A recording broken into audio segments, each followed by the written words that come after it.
So, hello guys, welcome to Dark Angels Intuition. Pasensya na kung maingay yung mga okay? Anyway, gagawa ko ng reading. This is another reading for you guys. So, I'm going to pull an oracle card. This is an Island Time Wellness Oracle Love card. Love Oracle card. So, I'm going to pull one for your situation, kung anong meron sa inyo dito. So, takes what resonates and literates. Hindi lahat makaresonate nito, okay? Pero itong vice versa, this is a timeless reading, guys. Oh, the Grim Reaper. Okay, the relationship is over. No second chance. Grow, transform your life. So, let's see. Bakit Grim Reaper to? Let's start.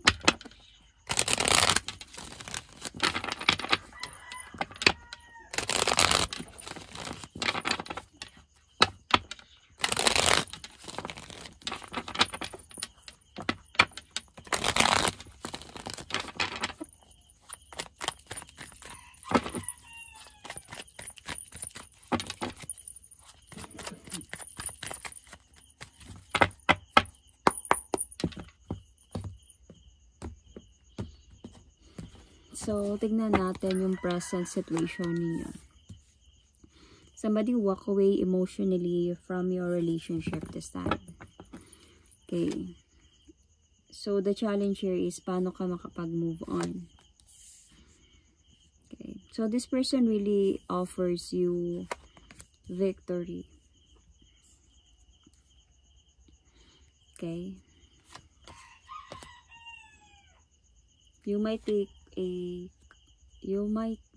a Capricorn or Libra, Gemini, Aquarius.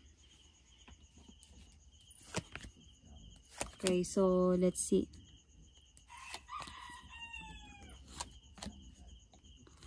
So you are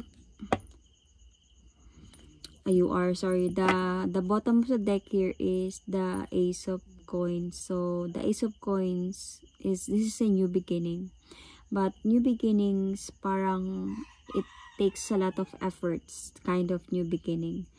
So meron talagang separation na nangyari sa inyo dito, like palagi kayo nag-aaway ng taong ito, like nakapagod na away. It's either physical, emotionally,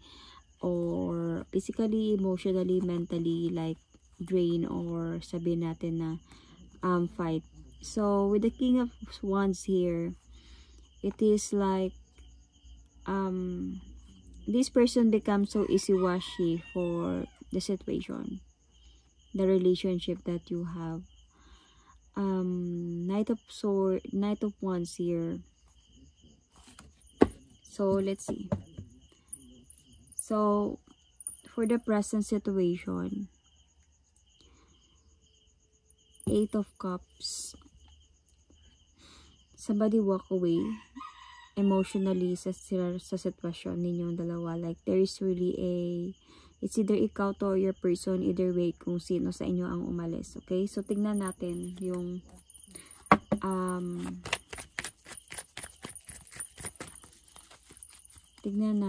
ano yung clarification ng reading na to. So, pasensya na kung may mga maingay, okay?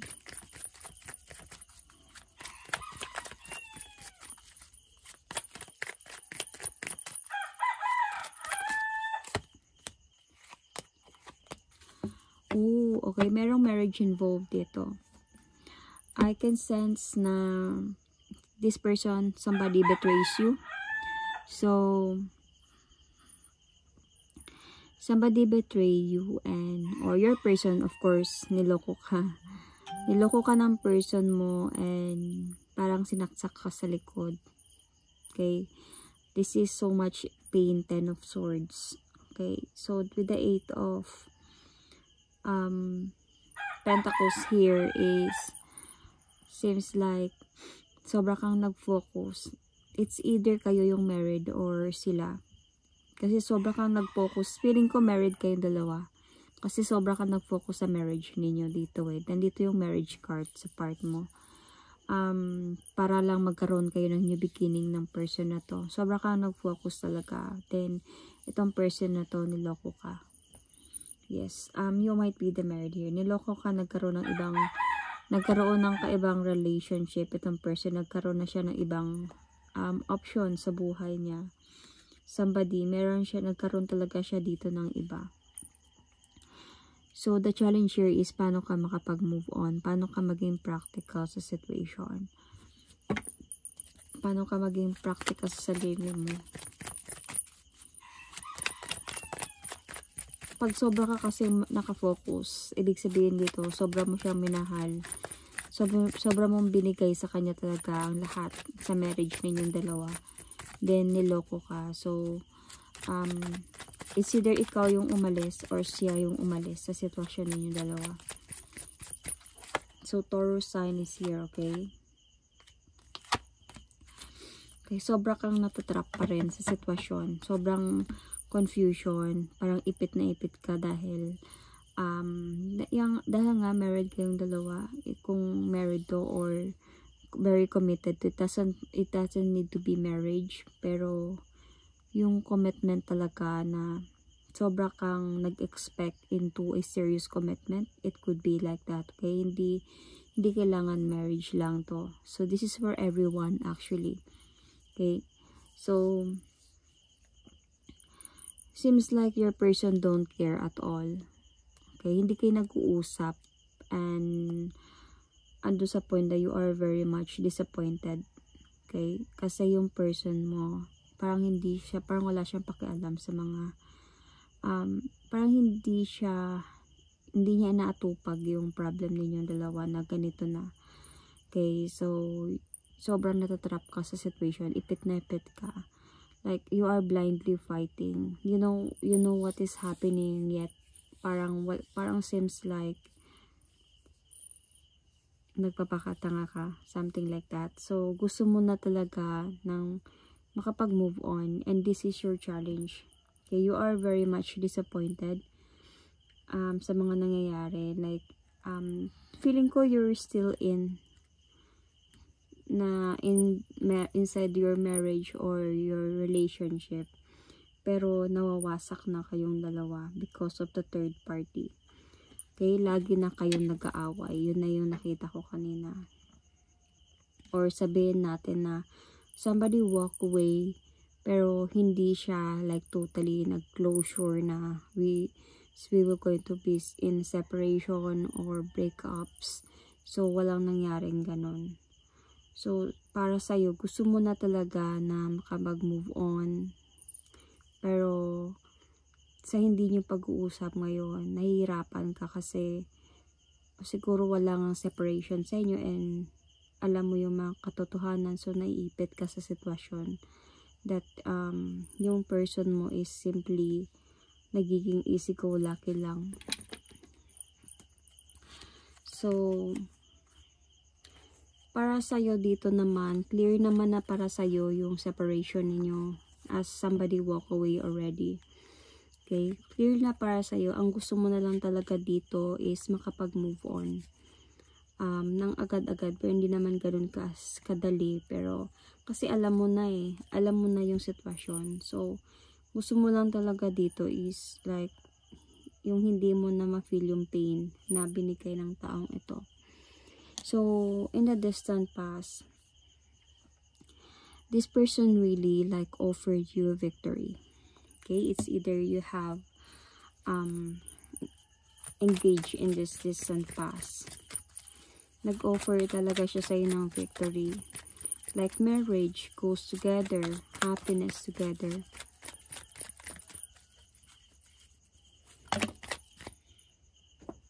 Madami.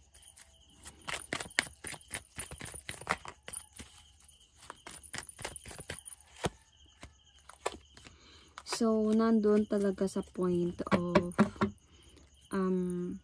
full of love and affection in the distant past, wish fulfillment, and you have like change for I mean you have end some parang may tinalukuran ka para sa relasyon ninyo. May binago ka para sa relasyon ninyo. Dahil nga, andun ka sa point of this person is offering you really victory. So, in love kayo sa isa't isa with the Magician card. Kaya nga nandun sa point na it's either that kinasal kayo or na-engage kayo in the distant past. Yeah. So, yet, a bit of confused ka kasi may mga nalalaman ka na in the distant past pa lang. Pero you accepted this person because you love this person. So, may mga nalalaman ka as you are the high priestess here. You might be Pisces or an Aquarius sign. So, may mga alam ka na pero pinagpatuloy mo pa rin dahil sa mahal mo. So, in the recent past, with the Strength card here, you might be Leo sign, might be. Kahit na sabihin natin na parang yung relationship ninyo or yung marriage ninyo ba is like medyo like magulo na, okay, not totally in the distant past, I mean in the recent past, pero tinatry mong resolve yung problem ninyo, whatever it is coming, na para maging masaya at maayos, or inaayos mo, naglalakas ka ng loob na ayusin at pagandahin yung relasyon na meron kayo. Kaya nga nakafocus ka masyado sa relasyon ninyo or sa marriage ninyo dito.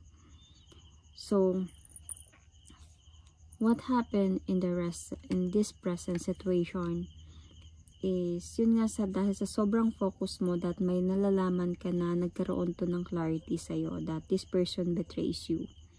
So, betrays your marriage, it's either way. Okay, pwede tong vice versa. So, somebody walk away emotionally. Here, it's either you or this person dahil sa mga clarity.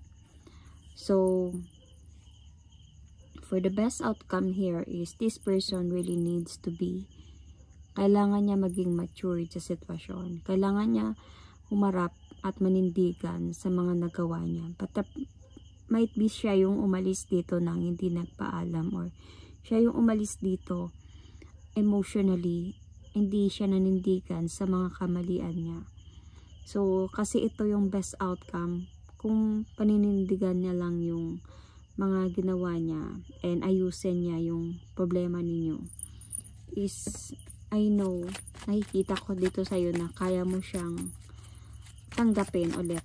Okay? You might be dealing with an Aries sign. But this person doesn't know how to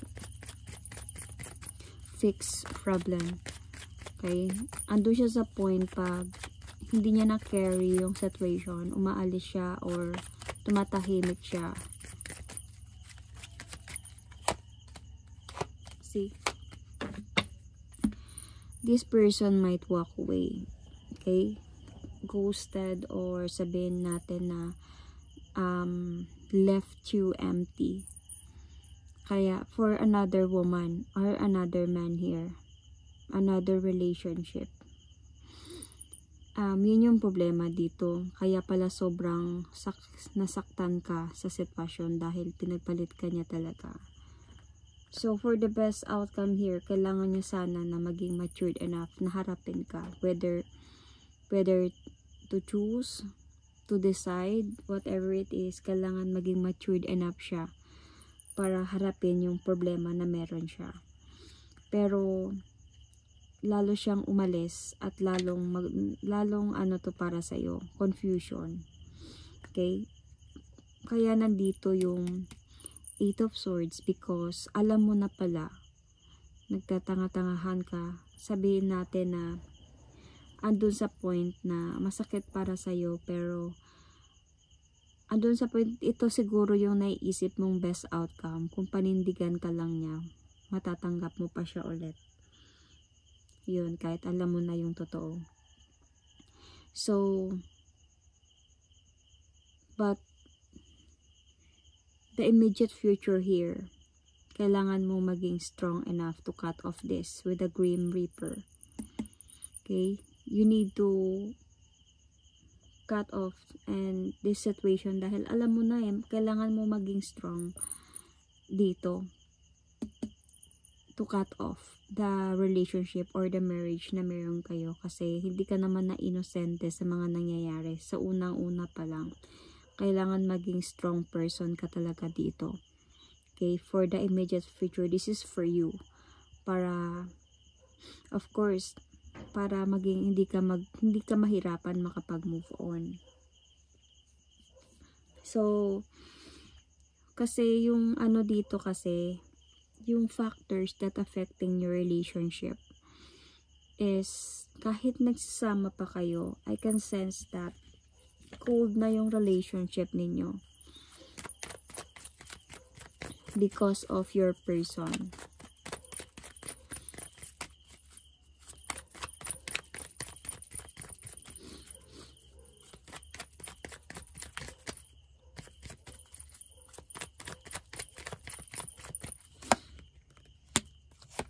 Mahal mo yung taong ito talaga and you are making the effort. Ikaw talaga yung gumagawa ng effort kahit sabihin natin na cold na yung relasyon ninyo. Meron ng cheating na nangyayari dito and hindi na masaya. Actually, yung relasyon ninyo hindi na talaga siya masaya because alam mo na din to, nagbubulag-bulagan ka na lang. So, until sa, parang andun ka sa point na gusto mo lang siguro talaga na maayos to at walang aalis, parang ganon. Sa dahil na din sa pagmamahal mo talaga sa taong ito, kaya nagiging ganito ka. But the problem here is, this present situation, nangyari talaga na nagkaroon ng clarity and this person, like, meron naman na clarity sa'yo.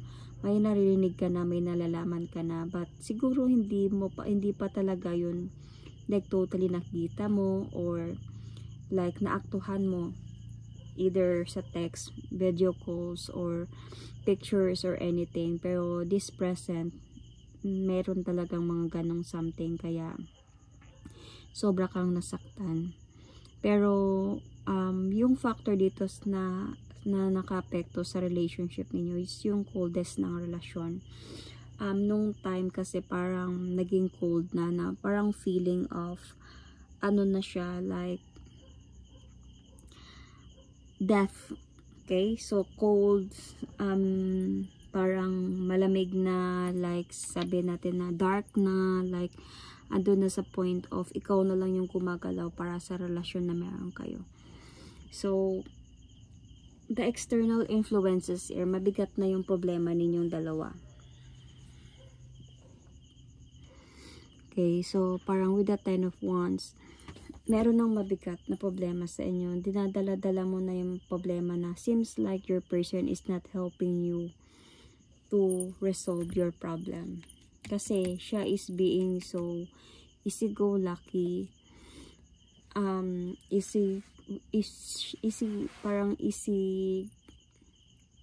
parang wishy-washy, sorry for that. And parang andun siya sa point that mahilig lang siya makipag-socialize or hindi niya masyadong pinapansin yung problema ninyo. Like, ayaw niya kasi yung masyadong nakafocus sa problem. So, binabaliwala niya. And para sa'yo, sobrang mabigat na to. Parang feeling mo, ikaw lang yung nagpapasan ng problema ninyong dalawa. That was still inside the relationship pa kayong dalawa. So, inside the relationship pa kayong dalawa, hindi na talaga kayo okay. Like, from the distant past pa lang, meron ka nang nararamdaman. May mga naririnig ka na. But the problem here is, tinanggap mo siya dahil mahal mo, dahil sa nangako siya. So, dito sa recent past naman, kahit hindi na kayo nagiging okay, kahit nag-aaway na kayo, you did try to like gain your strength na ayusin at mas pagandahin yung relasyon na meron kayo kahit ganito na kayo. Kaya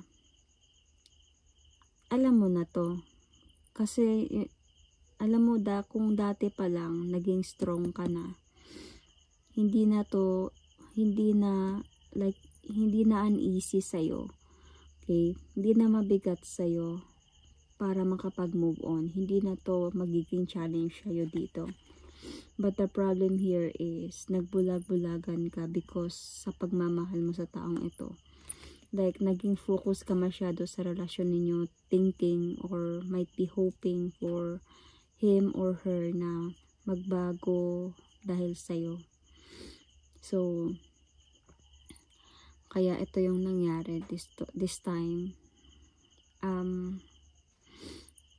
I think para ma-feel niya yung ikaw na nahihirapan ka, I think kailangan mo dito siya bigyan ng space, or bigyan ninyo ng parang, what I mean space is like, wag kang magparamdam sa kanya, kasi nakita ko dito nagpaparamdam ka pa rin kahit na nag-walk away na siya. Kasi nga nandito, nagpapakatanga-tangahan ka pa rin. So, you want this person back. So, I think for the best outcome here is you need to move on. You need to be strong person. You need to focus on yourself and leave this situation behind. Parang in a cold, para magkaroon ng realization sa person mo. Pasensya na sa ingay. Para magkaroon ng realization sa person mo na panindigan niya yung marriage ninyo ba or your relationship ninyo. Okay? This is a like matured one. Hindi to para sa mga teenage or what. Sa mga matured people to para makita mo kung totoong minahal ka ba talaga ng taong ito or hindi. So, ipapakita mo sa kanya, yun yung magiging best outcome dito, na ipapakita mo sa kanya yung worth mo, na deserving ka. So, ito na yung Grim Reaper. You need to cut off the relationship and make him or her feel that there is no more second chance. Okay? So, yun ang nakikita kong best outcome. Kasi for the immediate future, magiging strong person ka dito. Kaya mo nang harapin ang mga problema na meron kayo. Like, pwedeng naka-move on ka na, pwedeng kaya mo na siyang putulin sa buhay mo. Kasi practice mo na yung strength mo dito pa lang sa loob ng relasyon ninyong dalawa. Dapat hindi ka magiging weak at hindi mo i-embrace yung weakness mo dito dahil sa mahal mo siya.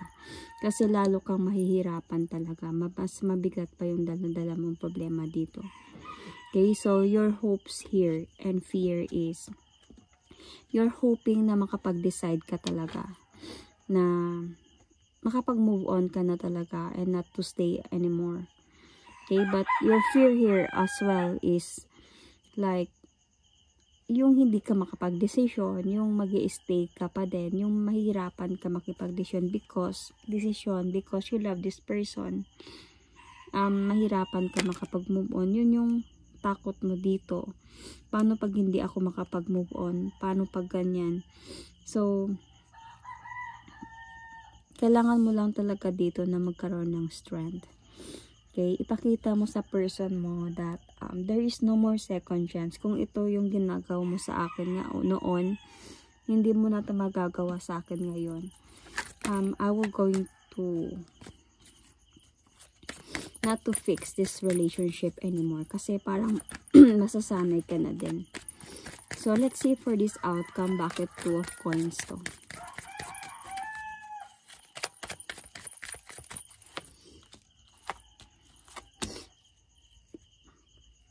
So, this person was still going to come back and to save your relationship again.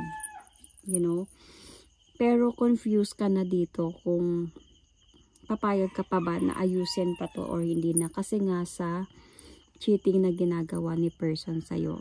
Parang you just wanted to heal from this pain. But the problem here is you might be married. Okay? Or committed, live-in partner or something like that. this person will come back and to save your relationship. Mag-offer siya sa'yo ngayon ng new beginning. Ito yung sinabi ko kanina na needs a lot of effort talaga para ma-save yung relationship or yung marriage ninyong dalawa. Para magkaroon kayo ulit ng connection or balance connection ng dalawa. Magandang pagsasama. So, this person will come back to save your relationship. Okay. But the thing here is, para sa'yo, parang, hindi ka na sure, parang confused ka na, whether to fight again, or to heal from this pain na ginawa ng person mo. Okay, baka mag-away na lang din kayo ulit, and mas nakakapagod na, dahil nga sa option. So, magkakaroon definitely kayo dito ng parang pagtatalo, like judging each other. Okay, feeling ko you will not going to accept this person. Kasi there is a Grim Reaper here, no more second chance. Grow and transform your life, that you will not going to accept this person anymore. So, the universe is with you. It's guiding you towards new beginning. Okay? Naghihintay lang kung kailan ka makapag-desisyon. Okay? And, though sabihin natin na mahirap, masakit, malungkot, mahirap ka naka-move on, pero everything will going to be okay. The universe will going to give you the right person for you sa tamang panahon. Okay? Kasi if ganito yung sitwasyon lang din naman, like klaro-klaro ka niloloko, this person really don't deserve you. So, you need to cut off this situation for a new beginning of your life.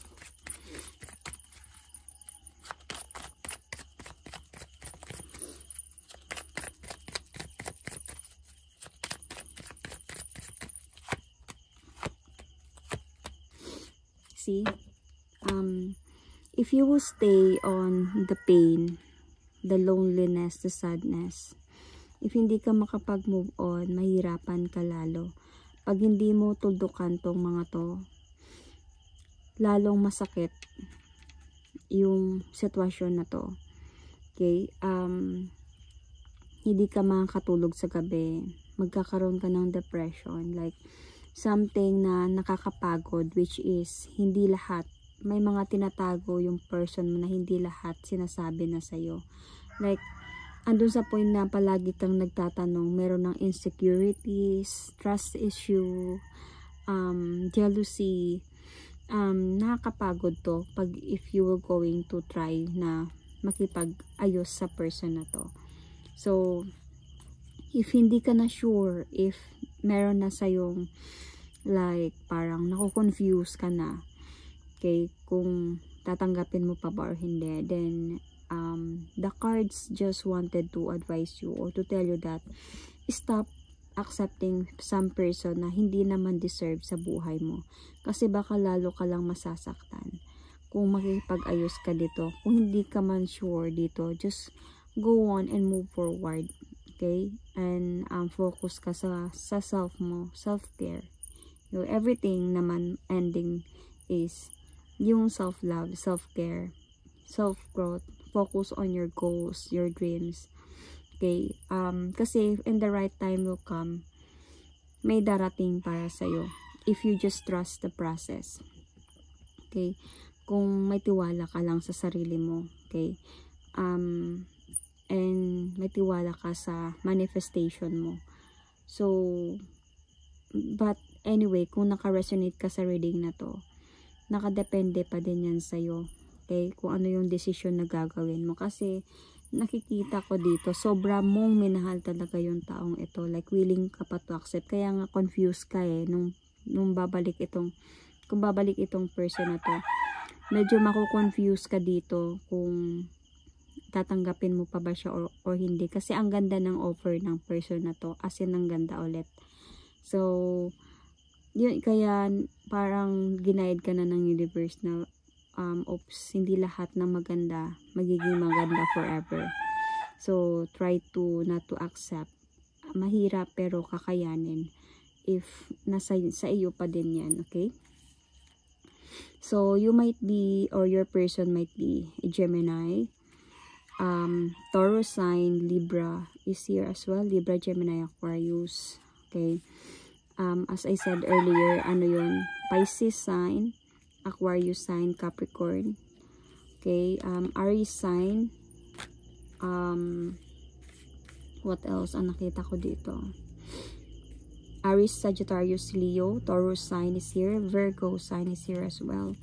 So, Leo sign is here. So, yun. That is my reading for you. Thank you and God bless.